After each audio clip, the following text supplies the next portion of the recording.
getting A's like a nerd while the bookie's getting served with a beef of vendetta. E is the letter when you put it all together. We about to get cheddar.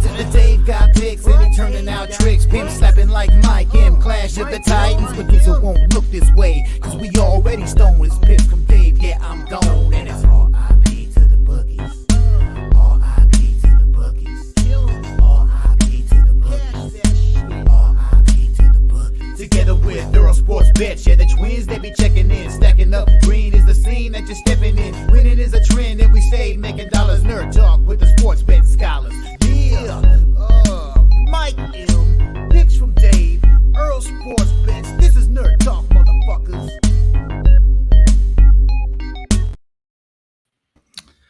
Hello, and we're live, and I'm Dave, and Allie grew a beard and testicles today, so no, we Allie is MIA. I hope she's okay, but that doesn't mean the show doesn't roll on. Nick is so gracious, and my host on all the other shows, to step in. We're gonna have a little bit shorter show today, but we're gonna be talking. We might talk some sports at the end. Well, like picks and stuff. But today's topic is Taylor Swift and Travis Kelce. An idea that my other co-host came up with, and it does really well with the girl-guy tandem, but Nick and I are gonna make it work today because it's an interesting topic. But Nick, what do you think about this? When was the first time you heard about this, and when was it, and what did you think? I thought it was a joke. But I mean, it was. I think it was kind of selfish for Taylor to use Travis as for clout there. A big figure like Travis Kelce, and a little singer like Taylor Swift. I feel like she's taking a little bit of advantage of him. I don't know. That's kind of what we're gonna get to that, but I remember him saying, because the timeline started back in July. And there was a couple things, and really what it was no one noticed anything. She had a concert at Arrowhead, and then he was making friendship bracelets. But no one knew about the friendship bracelets until like 2 months later. And he was talking about like, oh, he shot a shot with her. And I thought it was a big joke. And then all of a sudden, I'm sitting here watching Thursday Night Football, and Taylor Swift's there. And my first thought was, fucking the NFL and their publicists are geniuses, absolute geniuses. One thing I will give credit to the NFL is they found a way to get millions of viewers that would otherwise not be interested in the NFL watching the NFL.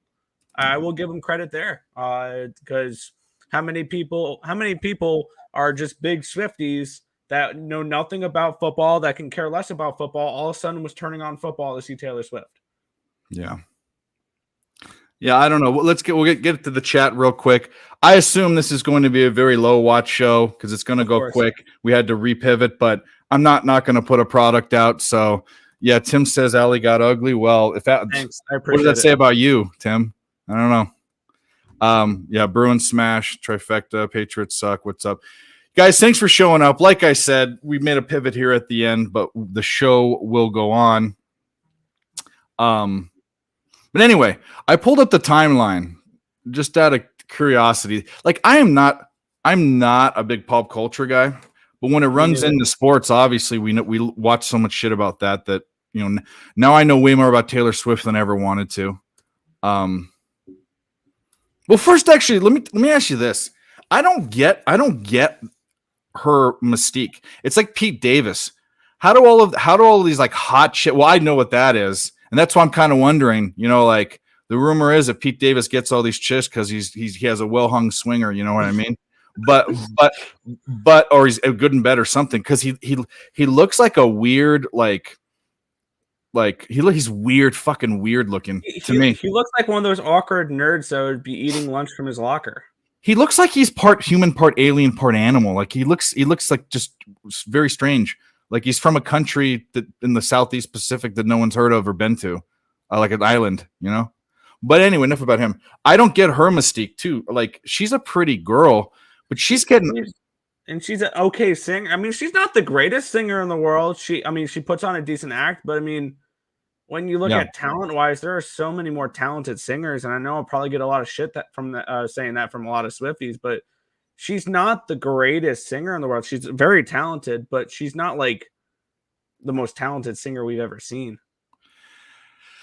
So yeah, I agree. She's not the prettiest girl. She's not even really my type. We've been over this on my show. She's too skinny for me, but she has a pretty face and she plays a guitar. She plays an instrument, which is great for nowadays with people that are famous because they sing auto-tune songs. But I never got a mystique with music. I never got it. So I just don't get her appeal, especially her long-lasting appeal with all these girls, because usually like high school girls or 20-year-old girls, they like boy bands and K-pop and anyway. Hell if I would know. Anyway, so the timeline I looked at, it was Glamour magazine. You would never catch me on Glamour magazine's website, but I don't even know what that is. Yep. Okay. So I went on their website and I pulled up. Did I delete it? Do I still have it here? You did some really good research there. Well, I did, but it went away. Finding a magazine that probably nobody in the chat's heard of. No, I Googled. Oh, okay. I'll just Google it again. I'll find it. Taylor Travis timeline. Glamour magazine. There it is. So scrolling down to the bottom, it happened in July, and then nothing came out until September.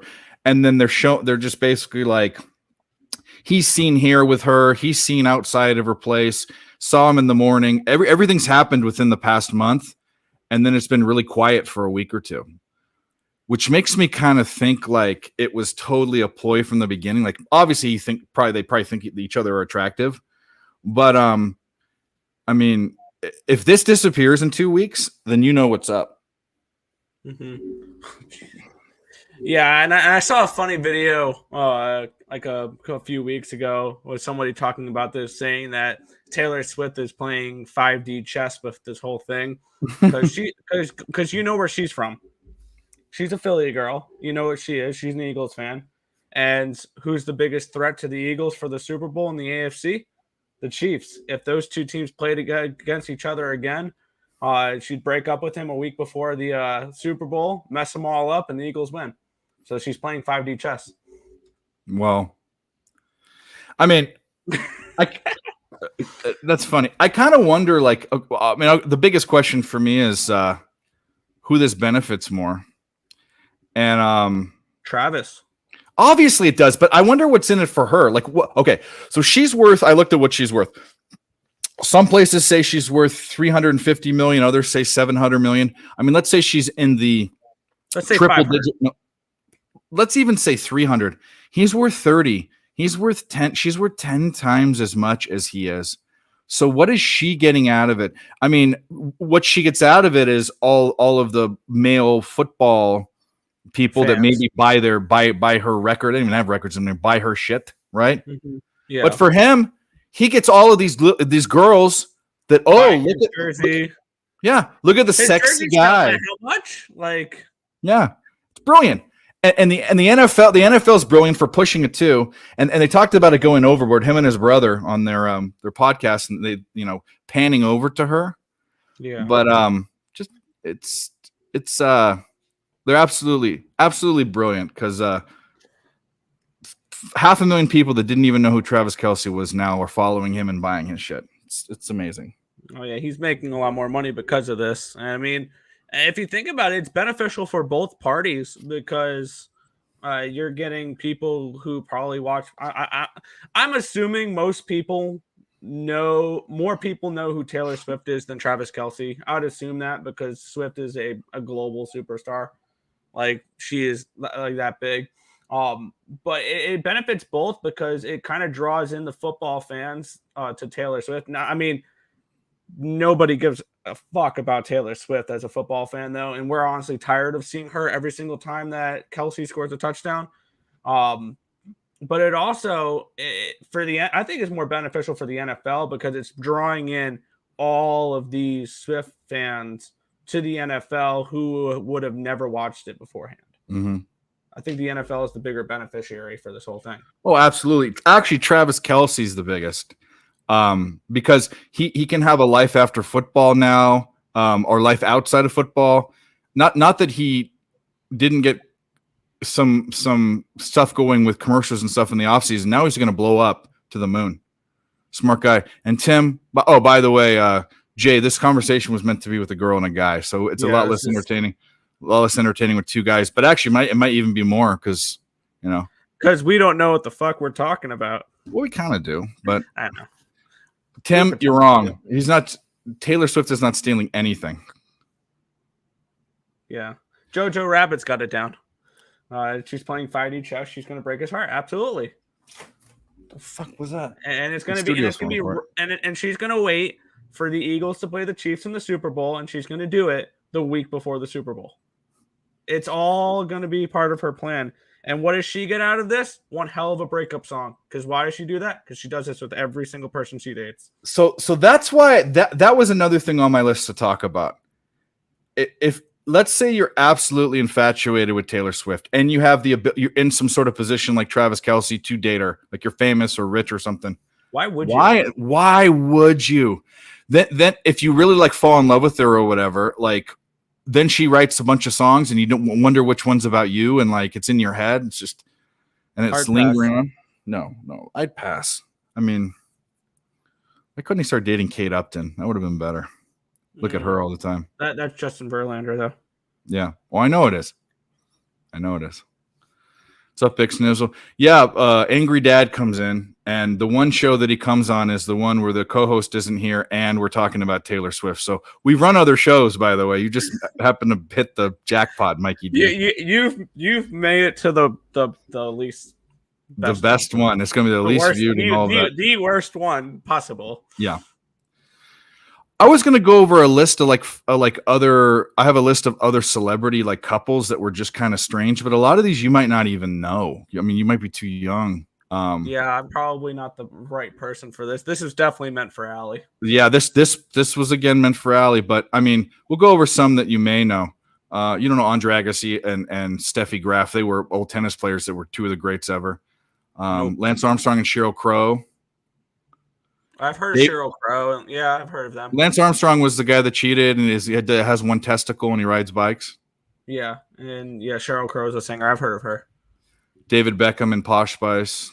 Tom and Giselle. Tom and Giselle. Joe DiMaggio dated Marilyn Monroe. Who didn't Marilyn Monroe date though?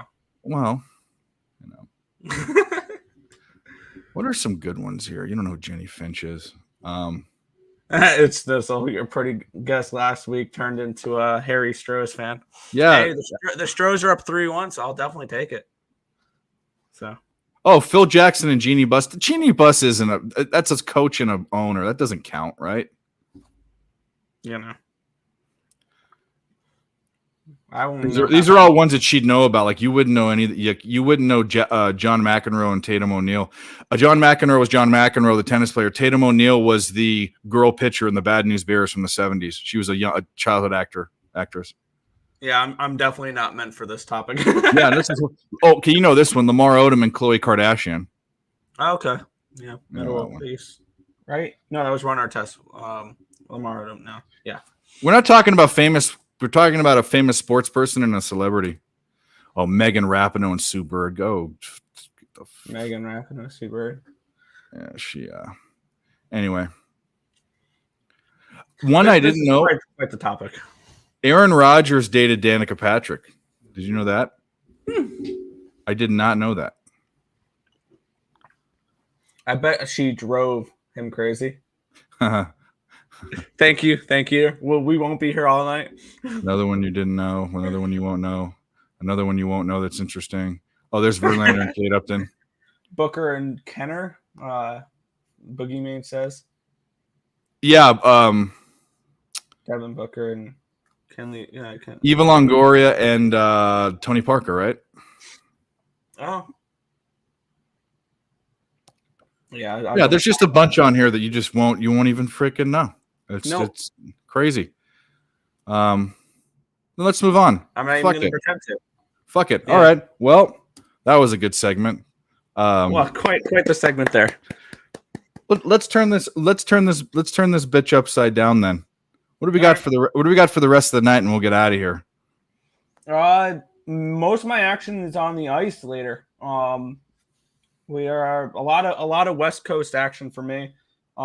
Winnipeg money line, Oilers -1 in the over, Kings money line in the over.